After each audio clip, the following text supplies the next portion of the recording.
Thank you for tuning in to Uncommon Women, a podcast that provides a platform for women of all walks of life to share their upbringings, life lessons learned, experiences, and journeys to come. Uncommon Women speaks on topics that can relate to all women. We share, we listen, we laugh, we cry, and we empower each other to be the best uncommon woman that they can be. Ultimately, we are cultivating a global movement of women supporting women. Women supporting entrepreneurship, relationships, self-love, and so much more. We inspire each other to make an impact on this world for the better. Be sure to like, share, and subscribe to Uncommon Women. Now, finally, grab a seat, get comfortable, and hear from your wonderful hosts, Shanira and Jessie Lee.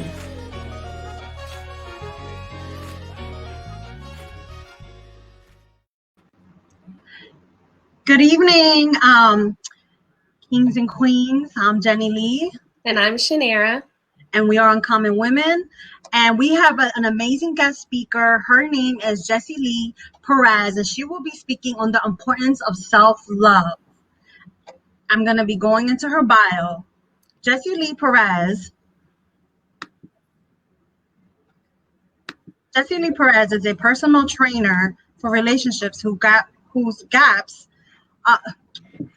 the process of relationships in a way that is truly transforming to lives. She is a faith-filled woman with a degree in Certified IIBA Business Analyst, author, and founder of We Speak of Color, Inc. She is an expert in human temperament using fundamental scientific and psychological principles of humanity to help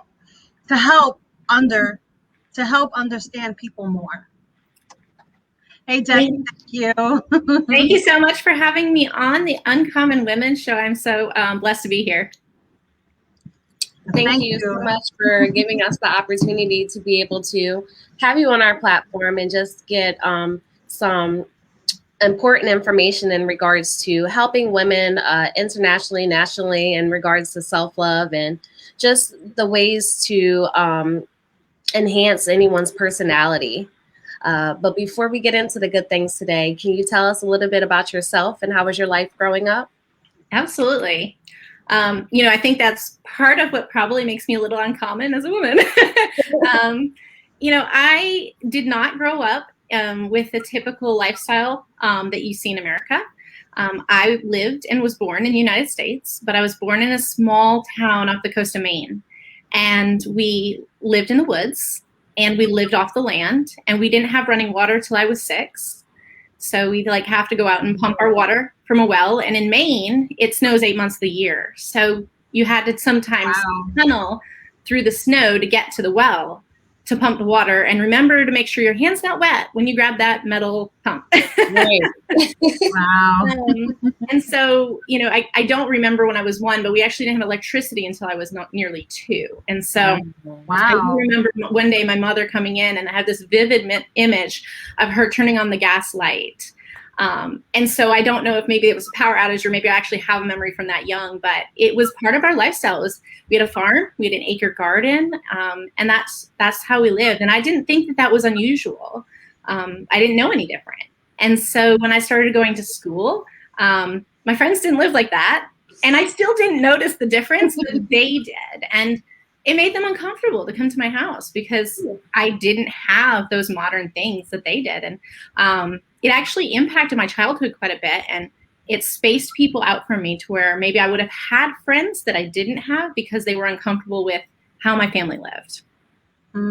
Interesting.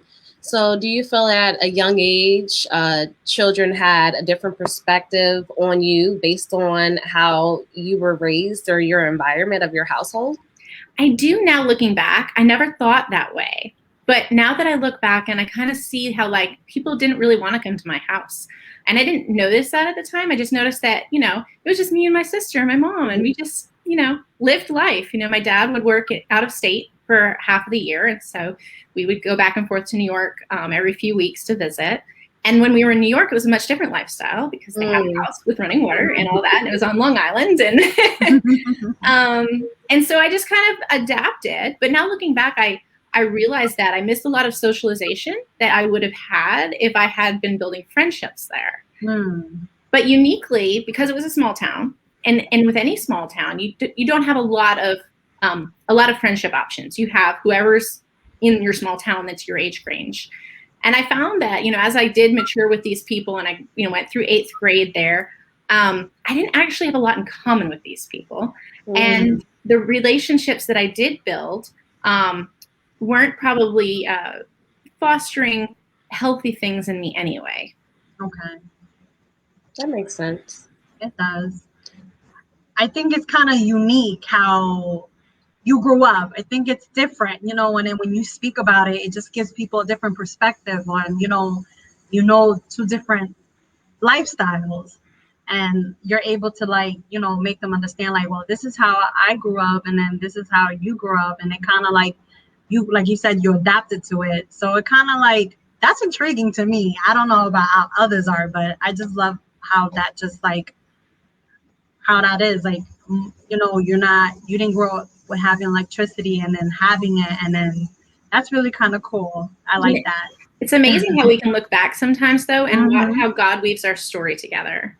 Because what I didn't know is that one day, long time from my future of childhood, I would end up marrying a man from a foreign nation who grew up in poverty without running water or electricity. Wow. And being able to go to his village and live, and it's okay.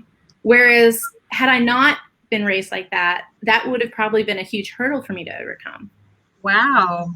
And I believe the way that you were raised probably builds more intimacy and more relationship with your family, obviously, because you're doing different things versus the norm of what everyone else is doing with electricity and TV and, things adapting to, the norm. So I think you probably built more of a relationship with your family. Is that correct? A little bit, it's kind of based on who your parents are, right? And how they parent. Some parents are really engaged, and some parents are like, your kids, you'll never get hurt. Go live your lives. And that's kind of how my parents were. Okay. So my dad was gone a lot. My mom was in the garden or doing whatever, and was like, you're in the woods. What can happen? Oh, be a kid. And so there wasn't a lot of supervision and bonding, but I did actually build a really close bond with the creation of God. I spent a lot of times in the woods, and it was like I could sense who God was. Now, mind you, I did not grow up in a Christian home, but I could sense who God was simply by spending 6 hours at a time walking through his creation. Wow. And I just built this relationship with God, not knowing that I was building a relationship with God. I just knew that he was there, whoever he was. And I was connected somehow to him.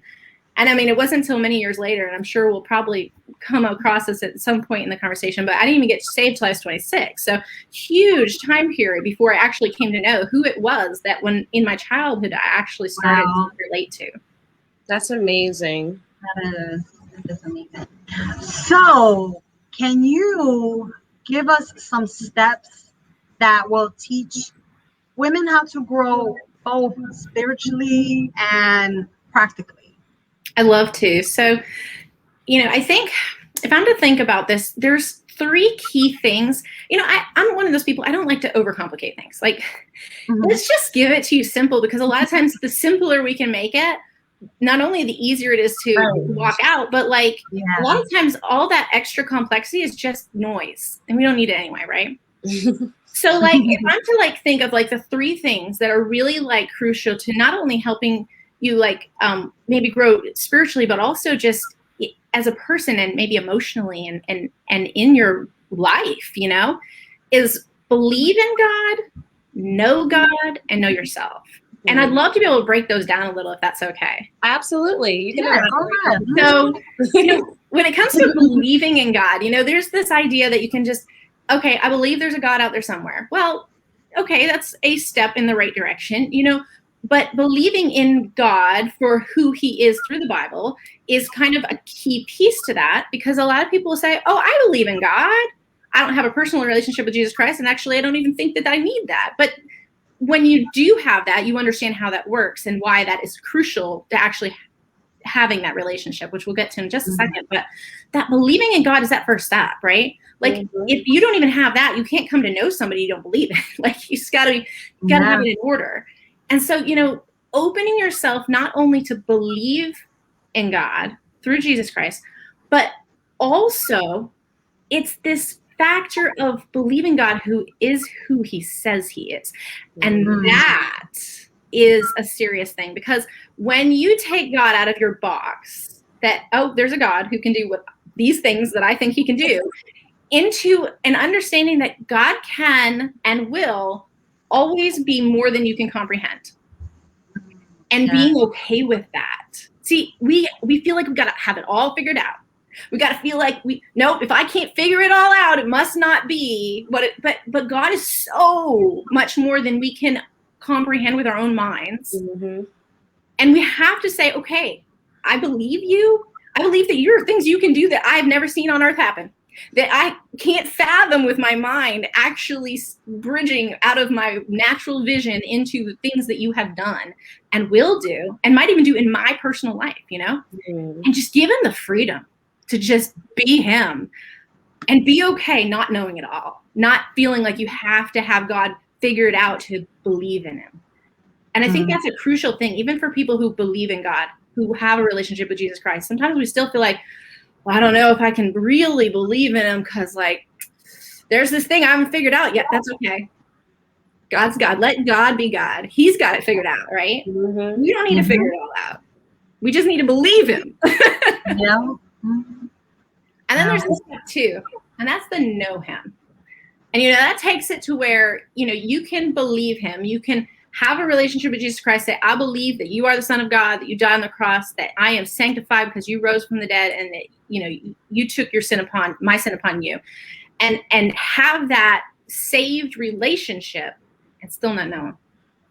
And the reason is because knowing comes through building a relationship. And you can have that introduction relationship, and that'll get you into heaven.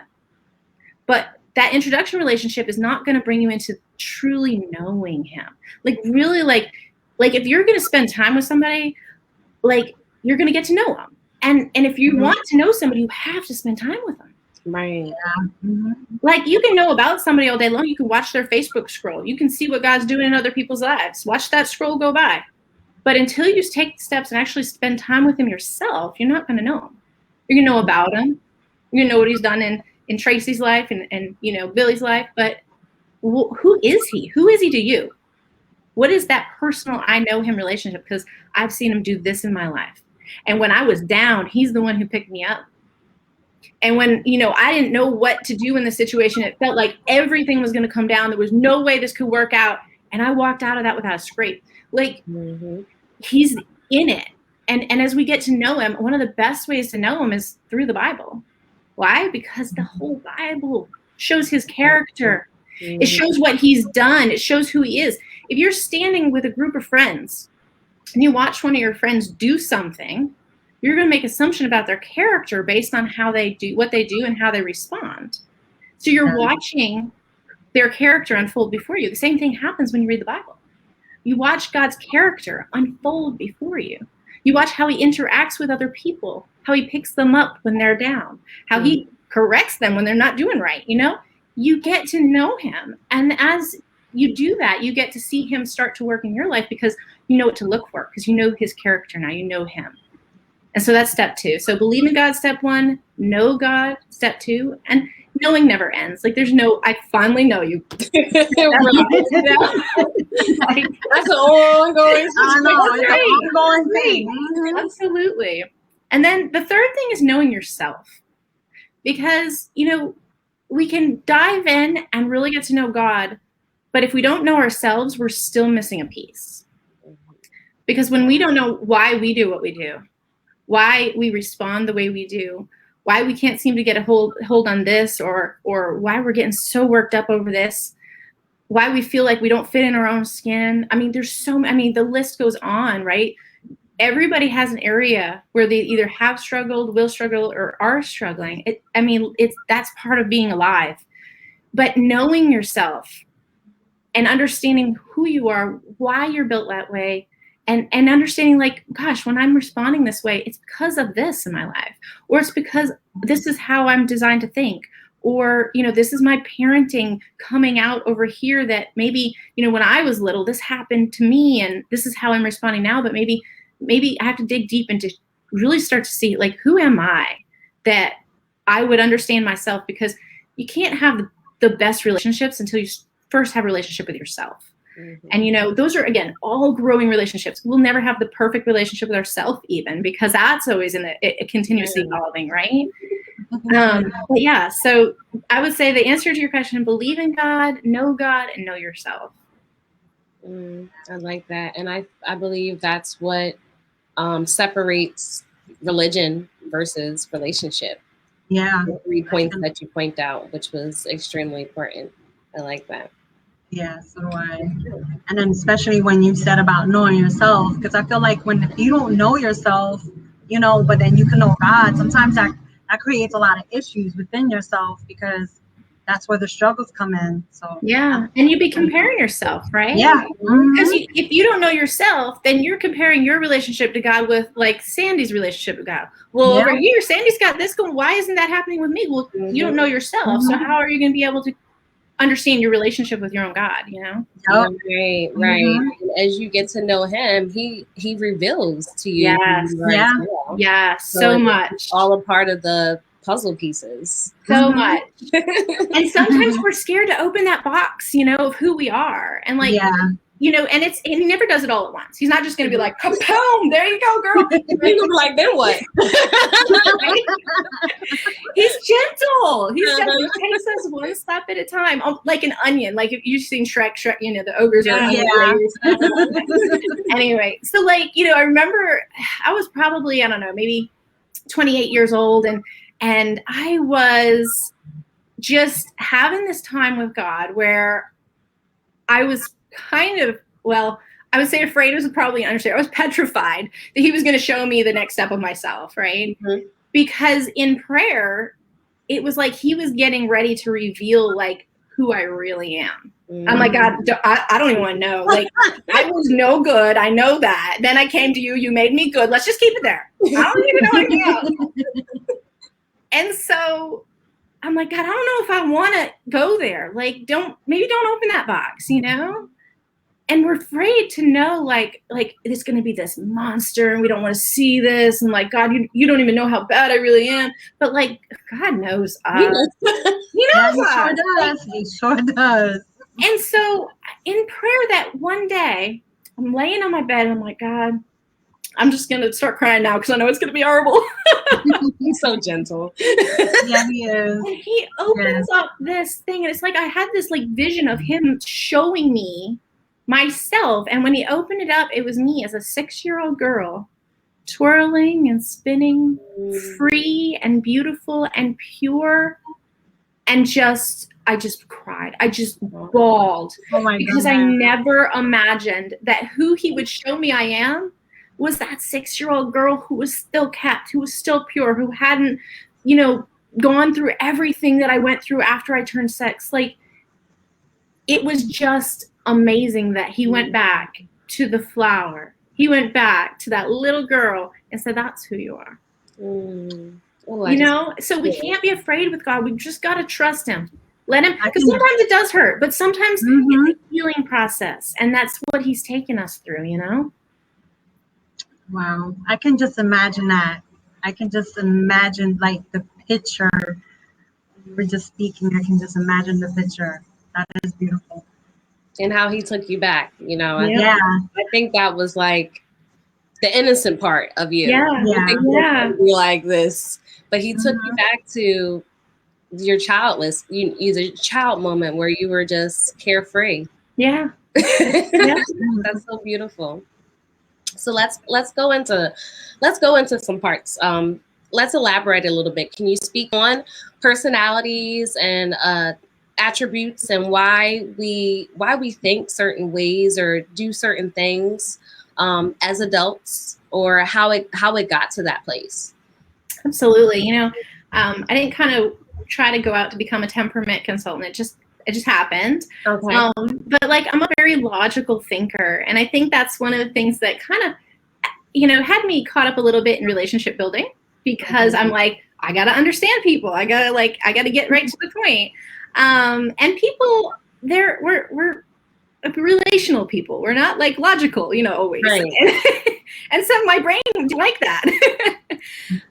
But when I started to learn about people and how we're wired to think, it's called the temperament. A lot of people will say personality, and personality is the tests and things like that.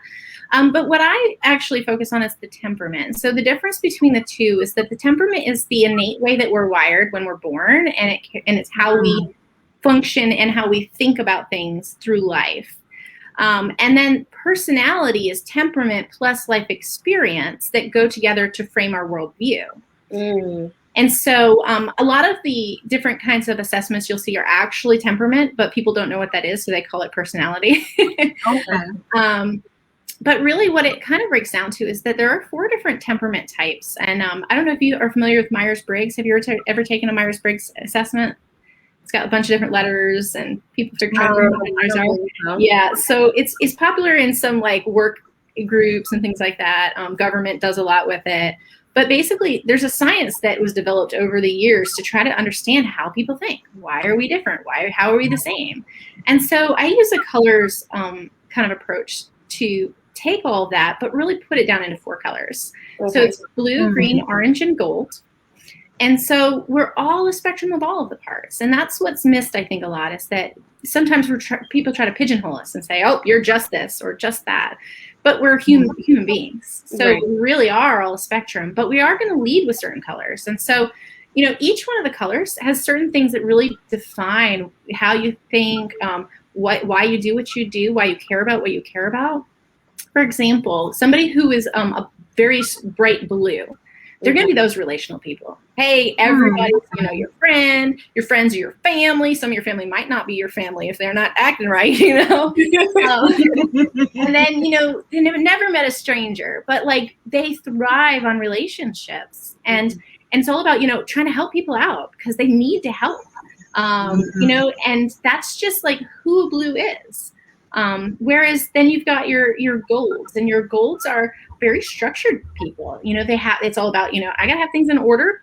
I need to plan things in advance. Don't spring things on me. That's really stressful, and I don't need that in my life. They're, kind of, when it comes to kind of how they relate, they've got their friends, but that's kind of their friends. That's their bubble. They're really comfortable in that bubble. They know their bubble. Meeting other people is okay, but it's not really their thing. Like going out and being like that social butterfly is not a gold. And so then you've got like your orange, totally the opposite of gold. They're the, hey, everybody, what's going on? Like, come party, let's do this. And they're the, like, get life of the party. They couldn't care less if they had a schedule. As a matter of fact, if they have too tight of a schedule, it is just stress all day long. They got to fly by the seat of their pants. Change is a good thing. Like, so you can see how, like, these are starting to, like, be very different. And then you've got your green, and that's kind of where my whole logical piece came from, because I'm very green, but I'm also very orange. I'm very green-orange. And so the green is that, everything has to make sense. They take emotion out of decision-making. It's kind of, live life by what works, what makes sense, what you can actually see and prove. They're not very relational either. Of course, they've got their people, but it's, none of this small talk. If we're going to have a conversation, let's get to the meat of it, and right. Straight to the point. And sometimes they can come across a little abrasive because they get straight to the point. And blue's like, put a little fluff in there. Say good morning first, this whole. And so, just being able to kind of understand who you are, but also who other people are, because you're going to run into people of all these different color spectrums. Right. You could be offended by somebody, not because they're meaning offense, but just because you're looking at things from totally different perspectives and you approach things differently. And so that's just kind of a little bit of a surface on like just kind of how to start to understand people, why we think what we think, because truly we have needs that are specific to our temperament. We have strengths that are specific to our temperament, joys, and even what we value and why we value it. So we all probably value family, but we value it in different ways that can actually be described, which is kind of neat. I like that. And that's probably why I'd be so stressed out, because they're like, oh, can you do this tomorrow? And I'm like, no, like, how do you do stuff the next day? You need to call me at least a week in advance.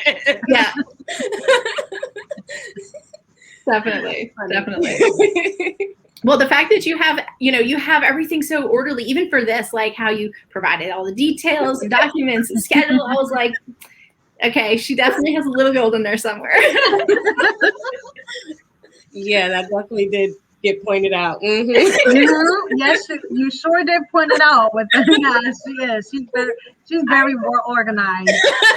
She is, and I like that because it kind of like helps me. And when she sends me things over, and and I'm like, okay, I like it. Because it works for me. Yes, I'm organized, but not organized. Yeah. Well, it's funny because like the orange who like flies by the seat of their pants, they are very organized. They will have a stack of paper this tall on their desk all the time, and it looks like it's a mess. But you ask them where anything is, they're like, it's about 3/4 of the way down that stack, and it's the only yellow paper between the blue and the. They know. But you go into a Gold's desk and everything is like gone. There's nothing on the desk. Maybe a pencil if there's a reason for it to be there and it's in the right direction, with their little cup because they like their sticky notes and head paper. You made a good point, because my son's room could be a mess, but he will know when like something's missing or something. Right. Oh yeah. And I'm like, oh my how goodness. do you know? Like in my head, I'm like, how do you know? I can't find nothing in your room. It was right there. I'm like, yeah, that's a good point. I like the perspective and how colors are used. My question is, why are colors being used? Well, it could be other things. I think that one of the reasons that they use colors is I'm certified to do this methodology. I didn't create it. Okay. So I think one of the reasons they went with colors is because it's not something that takes you into like another persona. So it's not like a bird or a dog or an animal or something, And so it allows you to associate with something that you can still be you and not have to feel like you're taking on another persona. I think another reason is because colors stimulate our emotion and our thoughts. And so when you think of an orange, what's something you think about just generally? Orange color. Food. I mean, fruit. Okay, fruit. And orange, got it. Right. Think about the orange color, maybe fire or brightness or sunsets or something a little bit bolder, not muted, right? Orange is not usually a muted color.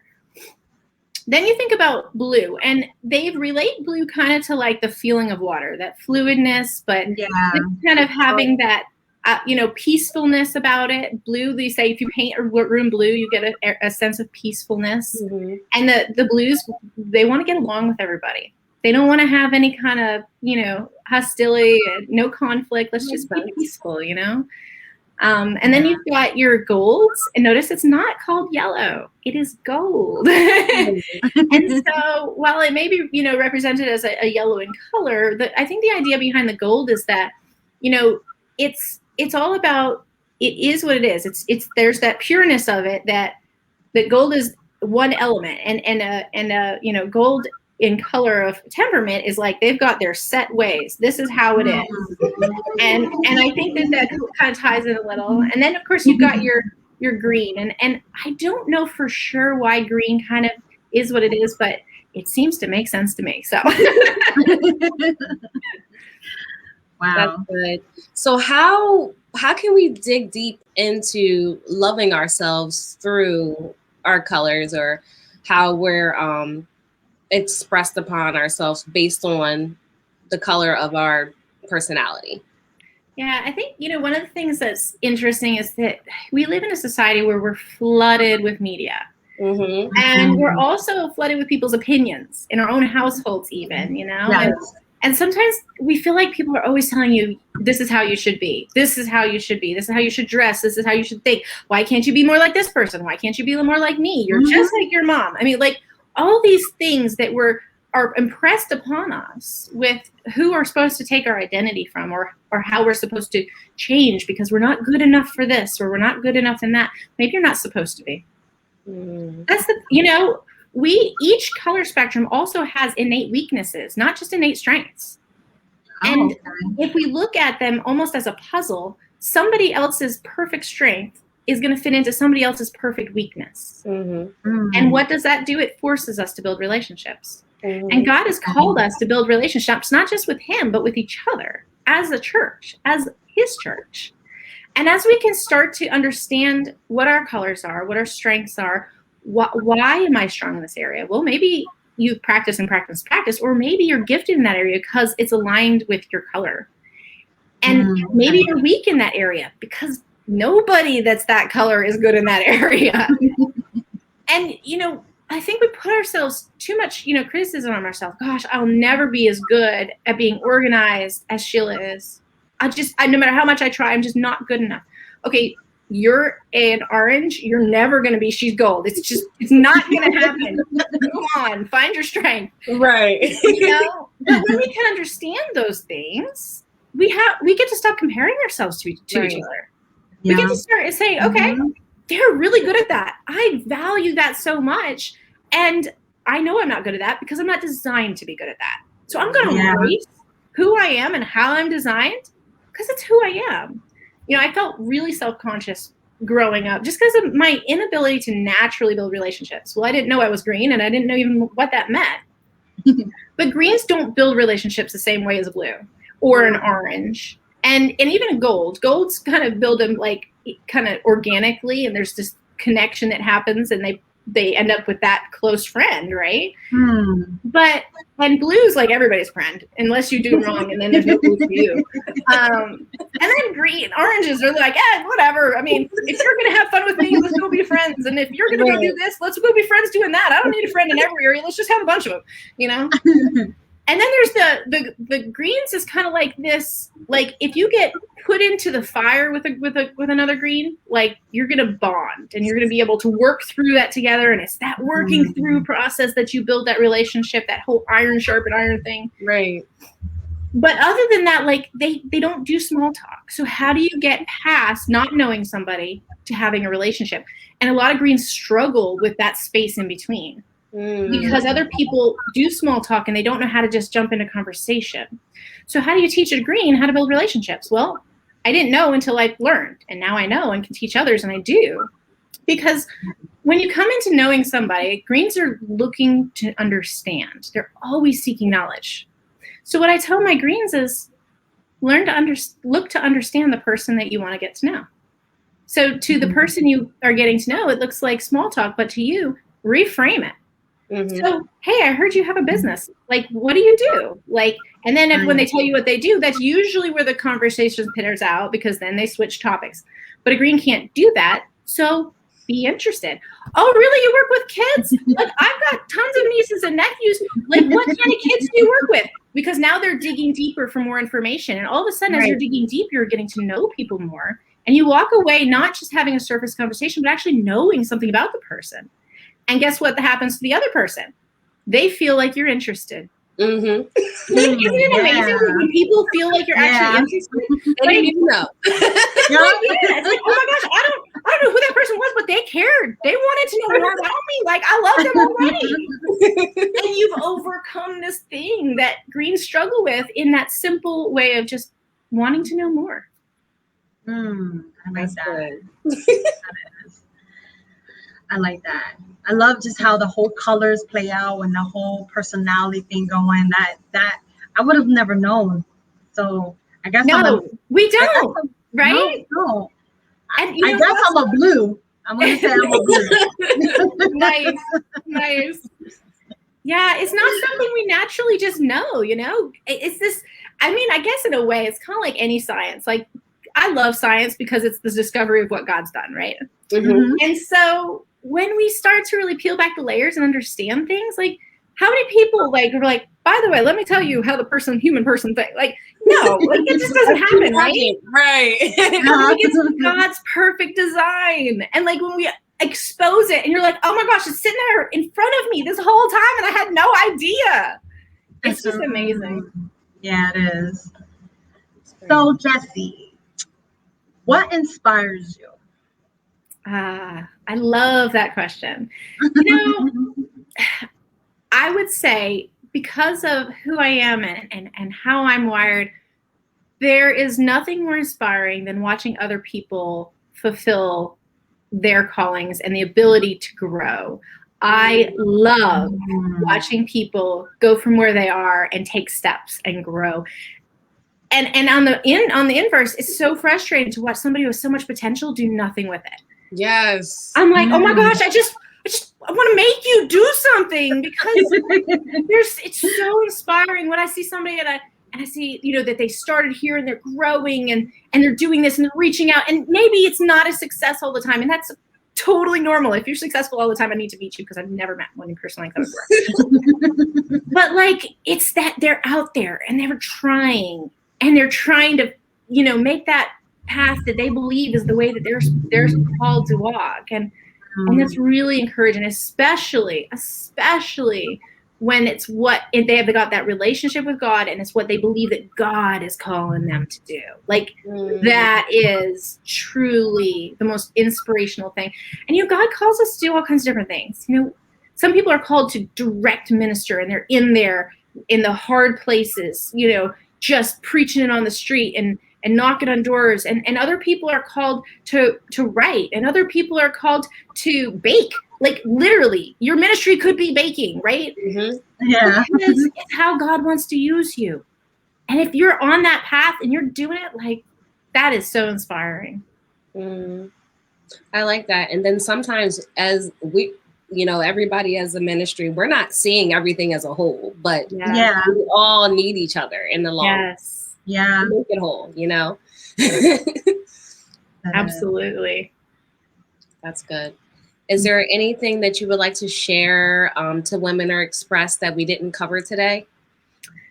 Well, I think maybe just, don't be afraid to live, laugh, and love, and be yourself.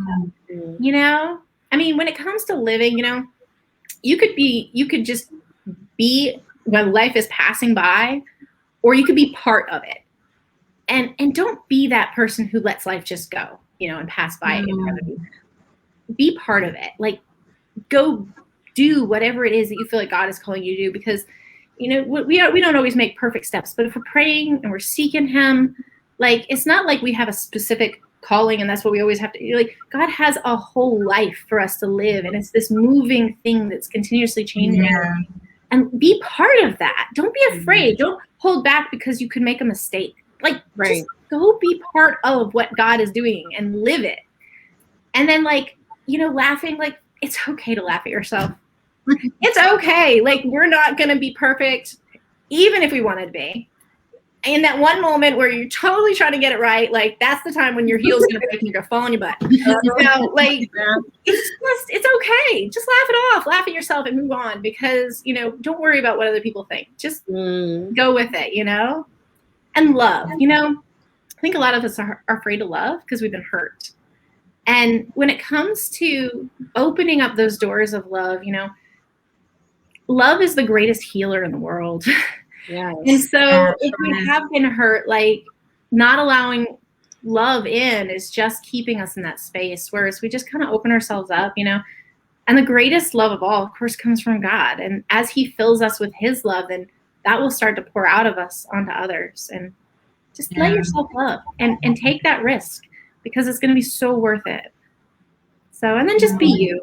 I mean, we're all designed to be ourselves, quirks and all. Be you. Like, there's nobody that can be you better than you can, and you're designed to be you for a reason. So, yeah, I like we definitely need some more love in the world. Absolutely. Yeah, I agree with that. And not only that, there's a lot more people need to learn to love themselves. Yes. I think that once they start doing that, and then that's where the love can come into the world. Yeah, absolutely. Don't hold yourself like at such a level. Like, God made you on purpose for who you are, and maybe you've gone through some hard stuff, and maybe it's hardened you. And let God break that shell down.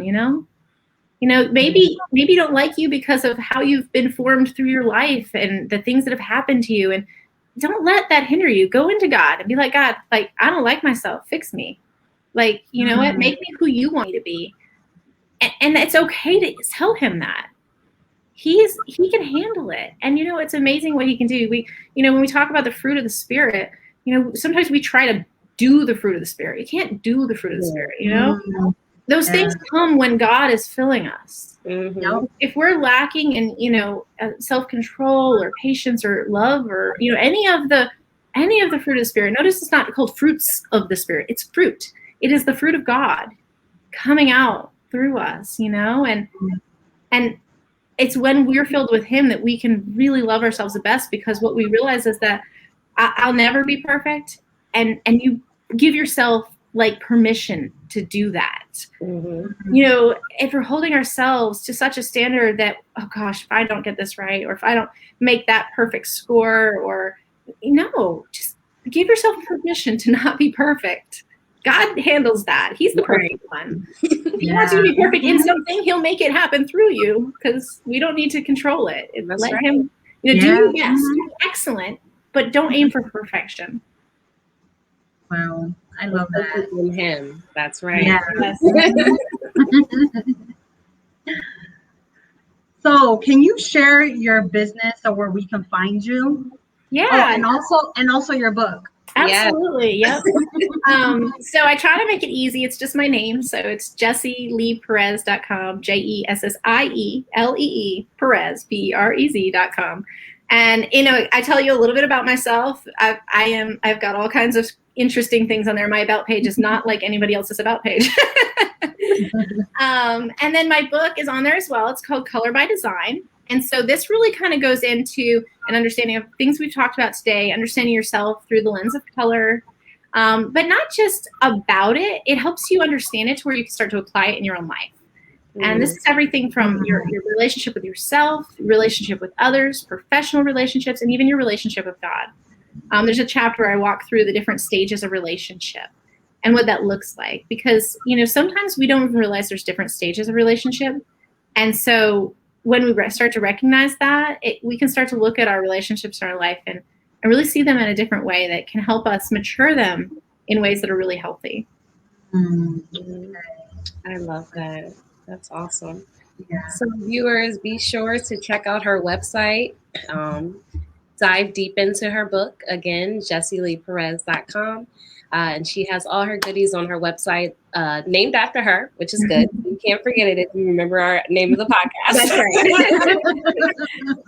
So there is one question that we do ask all of our guest speakers. You touched a little bit on it, but we would like to know what makes you uncommon. There's way too many to answer in one question. So really what I'm going to break it down to is that the diversity that I've seen in my life has afforded me the opportunity to look into other people's lives in unique ways. I like that. It was like straight to the point, but like the view of seeing other people's lives. I like that. That was amazing. Thank you so much, Jessie Lee, for Jenny Lee and Jessie Lee. I love it. But anyway. That's great. Side note. Thank you so much for coming on today and dropping the jewels, the gems in regards to self-love and letting us know, the different perspectives in regards to the colors. Viewers, be sure to like and share our YouTube channel, Uncommon Women Podcast, and subscribe. If you're interested in becoming a speaker or someone that wants to become a speaker, you can go on our website at uncommonwomen.net. Also, where our self-love apparel is, which me and Jenny Lee, ironically, is wearing the same shirt today. That was ironic. I know, right? And also next week, we have a guest speaker that's coming on Thursday at 7 p.m. So be sure to tune into that. And I believe I said everything else. Is there anything else? No. All right, viewers, well, thank you for tuning in today, and be sure to stay uncommon. Bye.